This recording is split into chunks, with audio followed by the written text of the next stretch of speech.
Okay, so I got this question last week, but I really wanted to answer it correctly.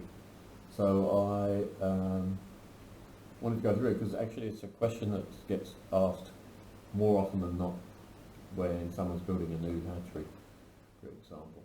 And it's basically how much, if I want 100,000 day-old chicks, there's a lot of chicks, how would the dimensions of the chick room be?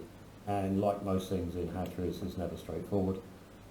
Basically depends on what size of box you're going to have, dimensions of that box, how many chicks are going to go into that box. Now the type of box matters because you're talking about airflow through the boxes, and that kind of box is going to alter the airflow. Now you may be able to increase the airflow with the equipment you have. It just depends on where you are in the world and what equipment you do have.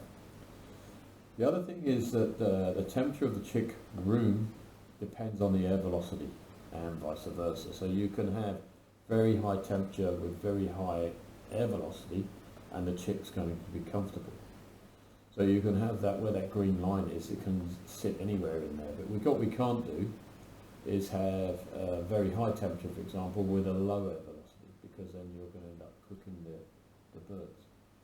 So it really depends on that. Now, I'm not going to shy away from the question though. We need to give an answer. Now, if we just put all our chicks in a bundle like you see here, of course they're going to overheat. Now, also they're not going to get oxygen, so you're going to start becoming hypoxic.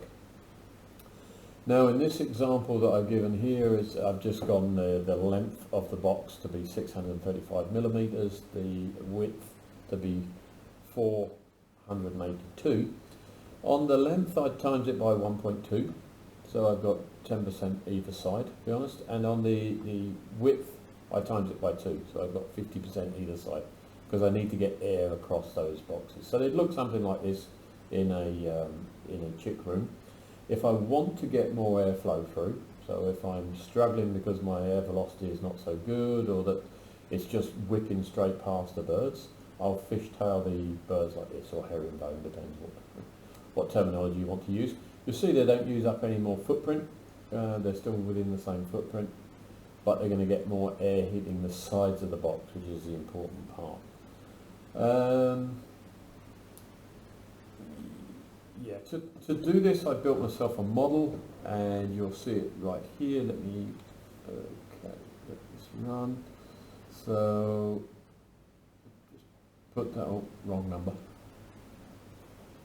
Apologies. Try again.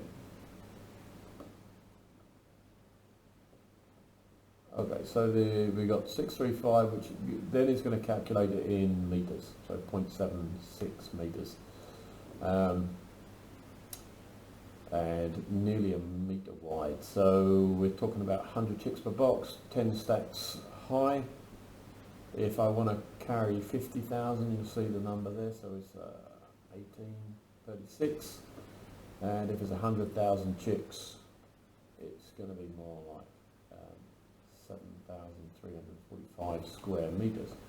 If you want to use this, please go ahead. You'll see it's just Google Docs, and if I bring that across here, you'll find it there.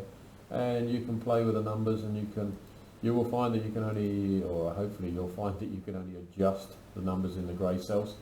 Otherwise you're going to mess up with the formulas.